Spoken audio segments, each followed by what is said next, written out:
Okay டேய் ஆக்சுவலா என்னன்னா உங்களோட இன்டர்ன்ஷிப்போட இந்த டாபிக் நான் பார்க்கும்போது த்ரெட்டிங் எலக்ட்ரிசிட்டி பத்தி கொஞ்சம் பார்த்துருக்கேன்.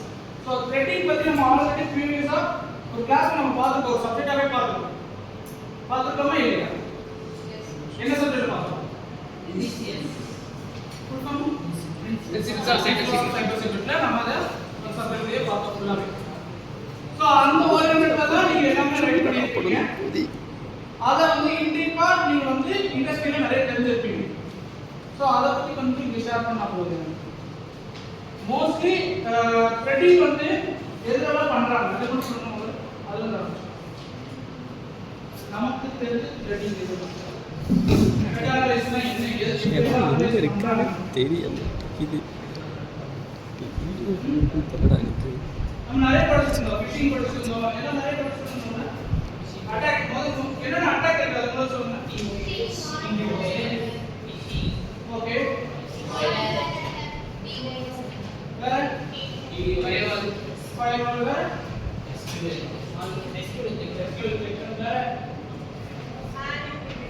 ஏன்னா எல்லாத்தையும் நம்ம எடுத்தோம், எல்லாத்தையும் நமக்கா ஒவ்வொருத்தரும் ஒவ்வொரு டாபிக் எடுத்தோம். எத்தனை பேருக்கு ஞாபகம் தெரியல? சோ முதல்ல ஃபிஷிங்னா என்ன அத சொல்லுங்க. ஃபிஷிங் அட்டாக்னா என்ன? மீன் போலியா நிறைய மீன் ஃபேக் மெசேஜஸ் சரி இருக்கு. வைரஸ் மால்வேர் சொல்லணும். வைரஸ் இல்லனா மால்வேர் அப்படினா மால்வேர் அட்டாக் அப்படினா என்ன? ஒரு ஹார்ம்ஃபுல்லான சிஸ்டத்தை எப்படி வேற மால்வேர் அட்டாக் அப்படினா என்ன?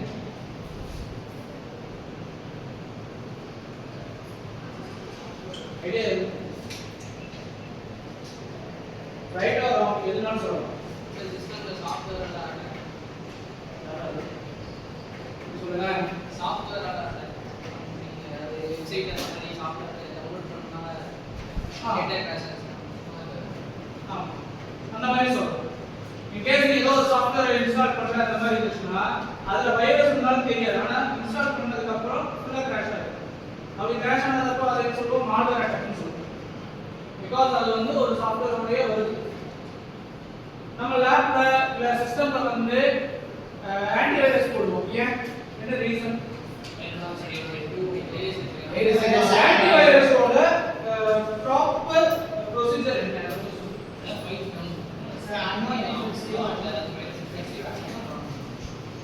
அதே தான் அப்படியே போன்ல இருக்கு. அப்படிதானே? எத்தனை பேருக்கு தெரியும்? போன்ல இருக்கு. டிஃபால்ட்டாவே இருக்கு. ஏன்னா நீ ஏதாவது ஒரு ஆப் இன்ஸ்டால் பண்ற அப்படின்னா, அதாவது நம்ம இந்தியாவில் தமிழ்நாட்டில் பேன் ஆன ஒரு நிறைய சவால் இருக்கு ஆப்ஸ் எல்லாம், அதை வந்து நல்லா டவுன்லோட் பண்ணி யூஸ் பண்ண முடியும். சொல்லுவாங்க கேப்கட் எல்லாம் நீ வந்து VPN யூஸ் பண்ணணும், அப்பதான் யூஸ் பண்ண முடியும் அப்படின்னு சொல்லுவாங்க. அது ஏன்? ஏன்னா இங்க இருக்கிறதுல இந்த மாதிரி தான். ஏன் முதல் PUBG வந்து இங்க வந்து பேன் பண்ணாங்க, ஆல் ஓவர் வேர்ல்டு பேன் பண்ணாங்க. எதனால? அடிக்ஷன் மட்டுமா? அப்படியே அடிக்ஷன் சைனாவோடது மட்டும்னாலயா? அது ஒரு ரீசன் தான். நம்மளோட டேட்டாஸை வந்து வேற ஒருத்தவங்க விற்கிறதுக்காக யூஸ் பண்றாங்கன்னு சொல்லி வந்துச்சு. எவ்வளவு பேருக்கு தெரிஞ்சது? PUBG வந்து பேன் பண்ணதுக்கான ரீசன் உங்களோட டேட்டாஸை வந்து வேற ஒருத்தருக்கு சேவ் பண்றது. அது ஒரு ரீசனால தான் PUBG வந்து பேன் பண்ணாங்க. ஆனா அதே PUBG ல இப்போ ரீஎன்ட்ரி மாதிரி என்ன சொல்லிட்டு எக்ஸாம்பிள் சொல்லணும்னா நம்ம இப்போ சொல்லி போறோம் ஒவ்வொன்றுமே. இப்போ நம்ம டேட்டா வந்து எடுக்காம இருக்காங்க. ஆக்சுவலா என்னன்னா நம்மளோட போனோட ஆக்சஸ் பர்மிஷன் எல்லாமே நம்ம தான் தரோம். கூகுள் தான் கேட்கலாம், பர்மிஷன்ஸ் கேட்கலாம், இதெல்லாம் ஆக்சஸ் பண்ணிக்கலாம் அப்படின்னு கேட்டா நீங்க என்ன சொல்றீங்க? படிச்சு பார்க்கறது இல்லை. அந்த டைம்ல நமக்கு அது யூஸ் வேணும், அதனால என்ன பண்ணிடுறோம்? அலோவ் பண்ணிடுறோம். இல்லைன்னா ஸ்டடீஸ்ல போய் எல்லாத்தையுமே என்ன பண்ணுறீங்க? உண்மைதானே? லொகேஷன் வேணும்னு கேட்டாலும் அடுத்த நீங்க என்ன பண்ணுறீங்க? ஷேர் பண்ணி விடுறீங்க.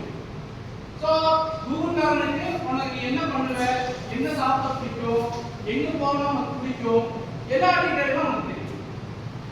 இந்த டீட்டெயிலாம் வச்சு அவன் என்ன பண்ண போறான்னா அவன் ஸ்டே பண்ணணும். யார் யாருக்கு உனக்கு ஃபுட்டு பிடிக்குன்னா ஸ்விக்கி சொமோட்டோ அந்த மாதிரி இது வந்து இருக்குது ரைட்டா. அப்போ ட்ரெஸ் எல்லாம் பிடிக்கும் அப்படின்னா அது எங்க விற்பான்? ஃபிளிப்கார்ட், ஷாப்பி அந்த மாதிரி நிறைய இது வச்சுருவாங்க. இப்படி ஒவ்வொன்றுமே சொல்லலாம். மேக்கப் வேணும்னா அதுக்கு, இல்லைன்னா ஒரு ஃபர்னிச்சர் வேணும்னா ஃபிளிப்கார்ட் இந்த மாதிரி இதெல்லாம் போயிடலாம். நிறைய இப்போ உனக்கு ஒரு ஐஃபோன் வாங்கணும் இல்லைன்னா ஒரு வேற ஒரு ஃபோன் மாத்தலாம்னு இருக்கு அப்படின்னு நினைச்சீங்கன்னா நீ யோசிப்ப. ஆனா இன்ஸ்டாகிராம், ஃபேஸ்புக், சோஷியல் மீடியா எல்லா பிளாட்ஃபார்ம்லயும் அது இன்னொரு விஷயத்துலயும் வரும். என்னன்னு சொல்லு, டிஃபால்ட்டா சார் நான் பேசணும் மட்டும் தான் அந்த ஆட்ஸ் எல்லாம் வருது அப்படின்னு கேட்டீங்கன்னா இல்ல, நீ நார்மலா உன் போனை நீ பக்கத்துல வச்சு வேற ஒருத்தர் பேசிப்பட்டு அப்போ அந்த ஆட்ஸ் பிகாஸ் அந்த பர்மிஷன் லிஸ்ட்ல உன்னோட மைக்ரோஃபோன் ஆக்சஸ் நீ கொடுக்குறேன்னு சொல்லி அலோவ் பண்ணுது.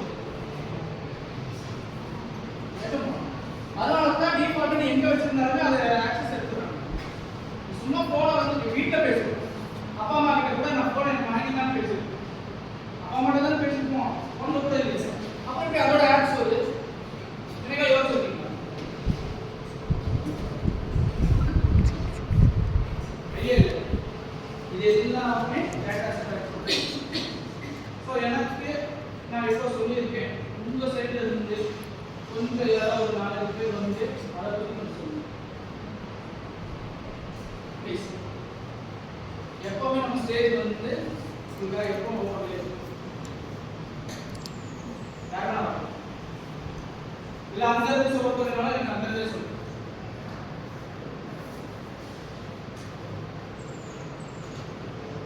யார் சொல்றீங்க? இது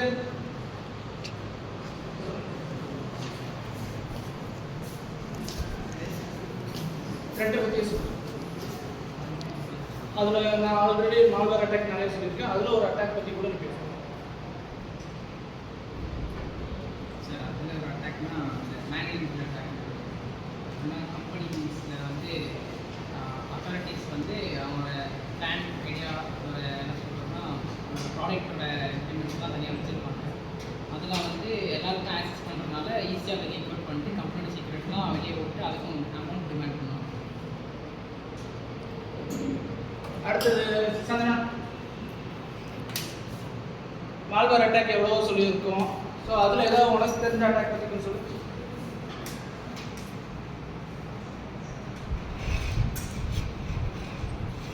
ஸ்பைவேர், வைரஸ் இந்த மாதிரி அட்டாக்ஸ். ஓகே மதன்.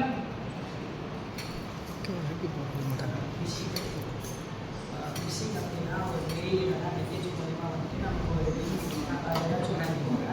அதை நம்ம டச் பண்ணாத வரையும் எந்த பிரச்சனையும் இல்லை. இந்த வாட்ச் நம்ம டச் பண்ணுறோம் அப்படின்னா நம்ம ஃபோனோட நம்ம டிவைஸோட ஆக்சஸ் ஆகும். அதுக்கு ஓகே அடுத்து துஷிகா சொல்லு.